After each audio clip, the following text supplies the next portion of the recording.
भटक भटक के मैं जगहारा, संकट में दिया न कोई साथ। सुलझ गई हर एक समस्या, महादेव ने जब पकड़ा हाथ। तो बोलिए ओम नमः शिवाय, श्री शिवाय नमस्तुभ्यम। मैं मीनू शर्मा आप सभी का आपके अपने YouTube चैनल की कथा टीवी पर स्वागत करती हूँ। और अब सुनिए आज की कथा। नैमिषारण्य तीर्थ में एकत्रित सभी मुनियों ने यानी कि शौनक आदि ऋषियों ने श्री सूत जी महाराज से आगे कहा कि समस्त धर्म ज्ञानों में श्रेष्ठ और संपूर्ण शास्त्रों के ज्ञान हेतु हे महाराज, सभी धर्म से रहित भयंकर कलयुग आने पर मनुष्य दुष्कर्म में परिवर्त होकर सभी धर्म का त्याग कर देंगे। उनकी आयु बहुत कम हो जाएगी, उनकी प्राण शक्ति, बाल पराक्रम, तपस्या और कर्मानुष्ठान सब कुछ क्षीण हो जाएगा। तीर्थ यात्रा, तपस्या, दान और भगवान विष्णु की भक्ति का उनमें अभाव सा हो जाएगा। ऐसे शूद्र मनुष्यों का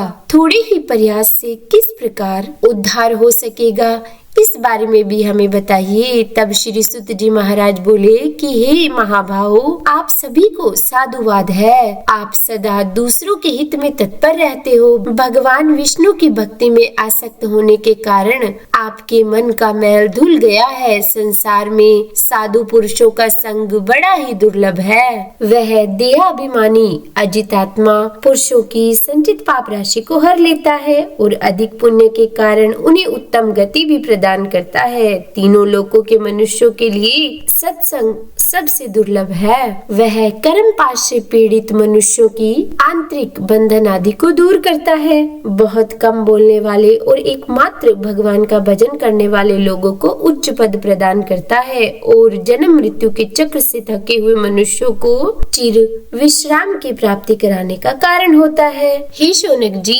यही प्रश्न पूर्व काल में परम सुंदर कैलाश पर्वत के शिखर पर श्रोता ऋषियों के सामने सत्पुरुषों का कल्याण करने के लिए स्वामी कार्तिकेय जी ने भगवान शंकर से पूछा था। तब श्री महादेव जी ने कहा था कि हे षडारण, परमार्थ के पथ पर चलने वाले पुरुषों को वैकुंठ धाम का निवास प्रदान करने वाले बहुत से तीर्थ और क्षेत्र है। कोई कामना के अनुसार फल देने वाले हैं तो कोई मोक्ष प्रदान करने वाले हैं। गंगा, गोदावरी, नर्मदा, ताप्ती, यमुना, शिप्रा, पुण्यमयी, गौतमी, कौशिकी, चंद्रभागा, सरयू, शतद्रु, पयस्विनी, गंडकी, सिंधु, सरस्वती, ये सब पवित्र नदियाँ हैं और बार बार सेवन करने पर भोग और मोक्ष प्रदान करने वाली है। अयोध्या, द्वारिका, काशी और मथुरा, अवंती, कुरुक्षेत्र, राम तीर्थ, कांची, पुष्कर क्षेत्र, पुरुषोत्तम क्षेत्र, वरह क्षेत्र और बद्रीनाथ नामक महापुण्यमय क्षेत्र है जो सभी मनोरथों के साधक हैं और ये सभी उत्तम तीर्थ माने गए हैं। मुक्ति की एक साधन अयोध्यापुरी का विधि पूर्वक दर्शन करके मनुष्य सभी पापों से मुक्त होकर भगवान विष्णु के धाम को जाते हैं। तरह तरह से भगवान विष्णु की सेवा पूर्वक पूजन, नृत्य और कीर्तन करने वाले पुरुष घर त्याग कर श्री हरि का चिंतन करने से घर के प्रति आसक्ति और मृत्यु के पराक्रम पर विजय पा लेते हैं। द्वारिका में साक्षात भगवान श्री हरि विराजमान है। वे अपने निवास मंदिर को कभी नहीं छोड़ते।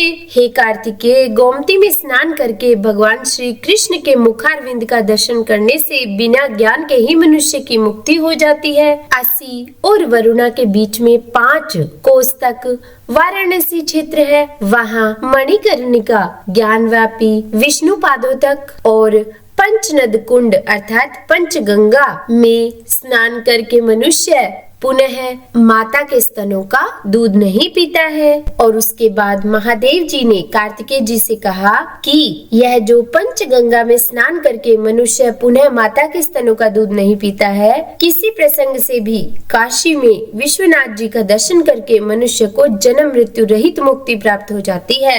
हे कार्तिकेय, तपस्या उपवास में लगा हुआ मनुष्य मथुरापुरी में जन्म स्थान पर जाकर सभी पापों से मुक्त हो जाता है। विश्राम तीर्थ में विधि पूर्वक स्नान करके तिल सहित जल से तर्पण करे तो मनुष्य अपने पितरों का नरक से उद्धार करके खुद भी विष्णु लोक को जाता है। अवंतपुरी में वैशाख मास आने पर मनुष्य शिप्रा नदी के जल में विधि पूर्वक स्नान करके कोटि तीर्थ में गोता लगाए और श्रेष्ठ ब्राह्मणों को भोजन कराकर महाकालेश्वर भगवान शिव का दर्शन करे तो सभी पापों से मुक्त हो जाता है। कुरुक्षेत्र और राम तीर्थ में सूर्य ग्रहण के अवसर पर यथाशक्ति स्वर्ण दान करने से मनुष्य मोक्ष का भागी होता है और हरि क्षेत्र में पादोदक तीर्थ के जल में स्नान करके श्री हरि का दर्शन करने से पुरुष सभी पापों से मुक्त होकर भगवान विष्णु के साथ आनंद भोगता है। विष्णु कांची में साक्षात भगवान विष्णु और शिव कांची में साक्षात भगवान शिव निवास करते हैं। दोनों में कोई भेद ना होने के कारण दोनों की ही भक्ति से मुक्ति हाथ में आ जाती है। भगवान विष्णु का बद्री नामक क्षेत्र तीनों लोकों में ही अत्यंत दुर्लभ है। उसके स्मरण मात्र से ही महापात की मनुष्य भी तत्काल पाप रहित होकर मृत्यु के बाद मोक्ष के भागी होता है। स्वर्ग, पृथ्वी और रसातल में बहुत सारे तीर्थ हैं, परंतु बद्री तीर्थ के समान दूसरा कोई तीर्थ नहीं हुआ। समाधि से तथा संपूर्ण तीर्थ में स्नान करने से जो फल मिलता है वह बद्री क्षेत्र के भली भांति दर्शन करने मात्र से ही मिल जाता है।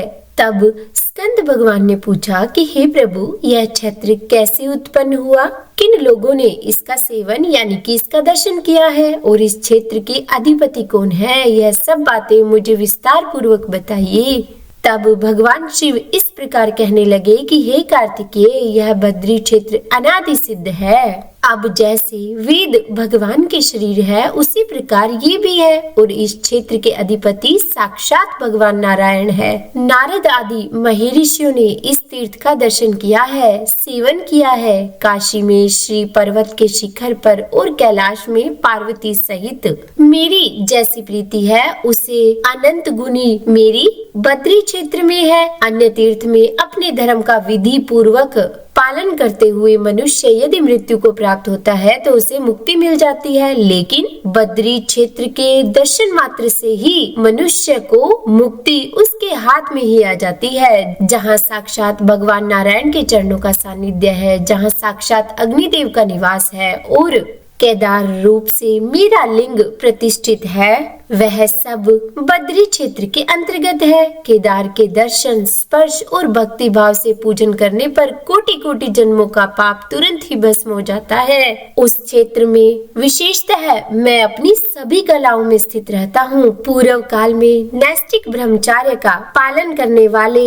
ऋषियों का समुदाय प्रयाग में एकत्र हुआ था, जहाँ भगवती गंगा यमुना के साथ मिली है और जहाँ त्रिभुवन विख्यात दशाश्वमेध नामक है। वहीं पर भगवान अग्निदेव ने ऋषियों के आगे उपस्थित होकर बड़े विनीत भाव से पूछा कि आप लोगों की एक दृष्टि और एक ज्ञान है, आप सभी ब्रह्मवेत्ताओं में श्रेष्ठ, दीनों के लिए करुणा से भरे हुए और आर्द्र हृदय और दयालु है। आप लोगों को यहाँ उपस्थित हुआ देखकर मैं आपसे पूछता हूँ कि सब प्रकार की दूषित वस्तुओं के भक्षण जनक पाप से, अर्थात जो वस्तुएं खाने योग्य नहीं है उन्हें भी खाने से जो पाप लगता है उससे मेरा अंतःकरण लिप्त हो गया है। ब्रह्म ज्ञानियों, बताइए मेरा उद्धार कैसे होगा? इतने में ही सभी मुनियों में श्रेष्ठ व्यास जी गंगा में स्नान करके वहां आए और इस प्रकार कहने लगे कि हे अग्निदेव, आपके सर्वभक्षण रूप पाप की निवृत्ति के लिए एक श्रेष्ठ उपाय है। आप बद्री क्षेत्र की शरण लीजिए, जहाँ देवताओं के देवता साक्षात भगवान जनार्दन विद्यमान हैं, जो कि सभी पापों का नाश करने वाले हैं।